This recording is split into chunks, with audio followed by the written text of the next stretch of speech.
Hello, this is Editing Josh, here to say that Filming Josh is a dummy. I'm in fact turning 26. That's how old I am. 26 is the number that I meant to say every time I say 27.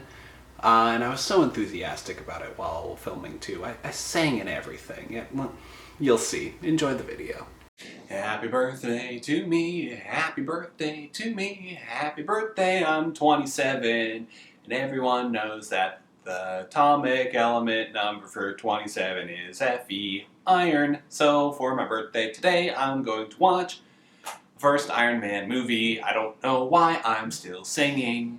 So the first Iron Man movie that came out in 2008 first starred Robert Downey Jr. and a lot of people don't remember, don't think about how much of a risk this was at the time.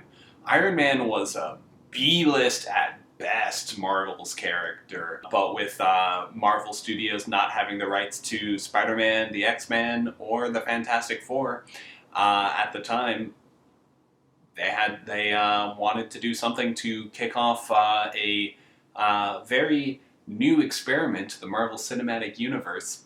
The movie was good, obviously. It kick-started the whole thing. Robert Downey Jr. is now synonymous with Tony Stark or Iron Man. The Iron Man movie, directed by Jon Favreau, is still listed as a lot of people's favorite MCU movies all these years later. So I wanted to go back several years later, over 20 MCU films later, and see, is Iron Man worth the hype?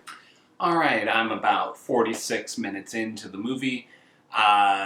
So far, it is definitely a product of the 2000s, in that it is degrading towards women, and the only way that it will depict Arab or Muslim people is in terrorist organizations that we should cheer when the white hero gets to kill them. Yay! Oh, and also the military is incredible. Yay!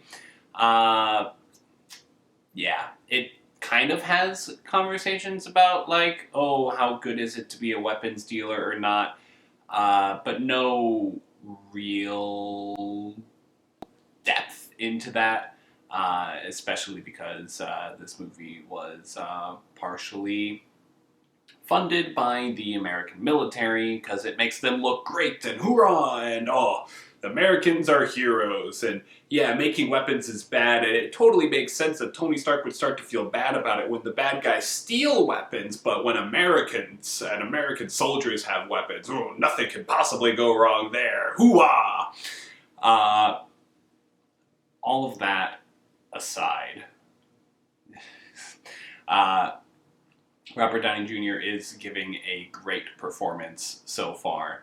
The movie hasn't even been that, like, witty or funny so far. It's kind of hard to imagine something like this being made by the MCU now. It's kind of very, like, you know, oh, we've got to get a joke in every 5 minutes. We've got to have a big superhero action scene. There wasn't a big superhero action scene. There was Tony in his Mark I armor escaping and killing a bunch of people, but that was more like a war movie action scene with a superhero kind of thrown in, but like early model Iron Man. So like we're not at all in like Thor, the Norse god of thunder, coming down on a rainbow bridge and smacking hordes of frost giants with his big hammer level of superhero movie yet. But the characterization is good. Obviously, Tony starts off the movie as a jerk, and yeah, he continues to be like kind of, you know, the way that he is throughout the rest of the MCU, but he truly does not starts off the movie not caring about anybody around him, and still is kind of all very egocentrical, even though he's had a minor redemption in that, oh, yeah, making weapons, maybe, like, yeah, no, I can't keep doing that. I'm going to shut that down. But obviously there needs to be room for the hero to grow. So I'm curious to see where he leaves off in this movie, because I don't exactly remember, but he's definitely not the same person now that he is, you know, the very end of Endgame. He's a character that definitely goes through a lot of growth throughout the MCU, and it's cool to see his beginning.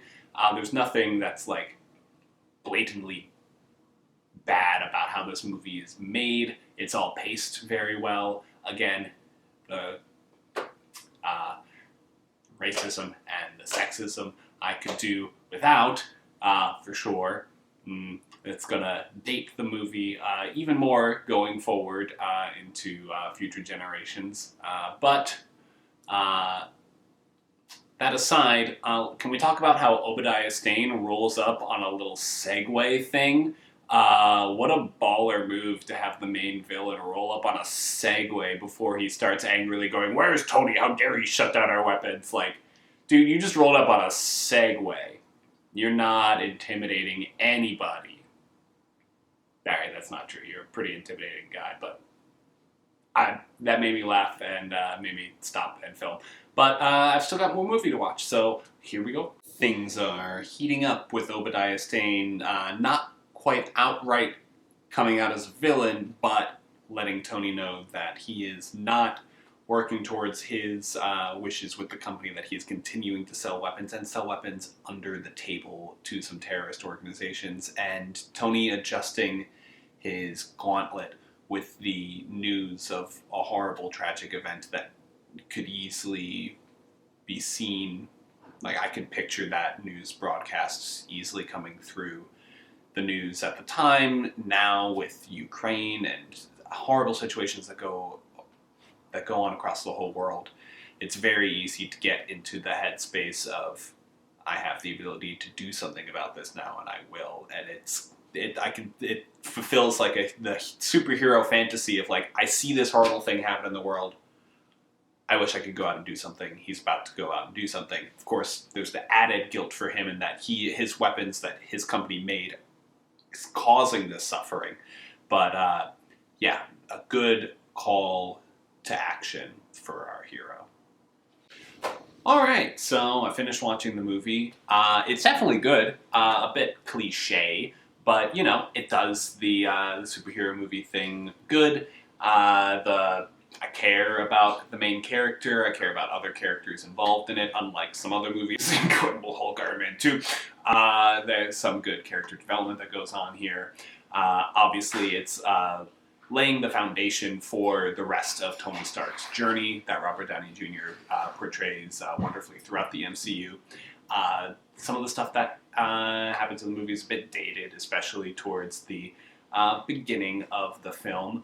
But we have a decent enough villain, even though we don't know much about, like, his motivation other than general, like, power, money, weapons, I'm evil, ah. But, you know, it's a good time. I enjoyed watching it. So, yeah, is it worth the hype? I think for laying the foundation of the MCU, it's a good character piece. It definitely sets up the universe decently well. We have a slight introduction to S.H.I.E.L.D. and then the post-credit scene with Nick Fury coming in and being like, "So, Iron Man, the Avengers." But I don't think it's one of the best offerings that the MCU has had, but a very strong first offering. Alright, well, those are my thoughts on Iron Man. I've done similar videos about Iron Man 2, Incredible Hulk, Captain Marvel, Black Panther, and some non-Marvel things too, like some Star Wars movies and some Star Trek movies. So, you know, feel free to check those out. But anyway, thank you very much for watching, and have a good week. So I wanted to go back over 20, no, wrong, not over 20 years later. What am I, in the future? Ooh.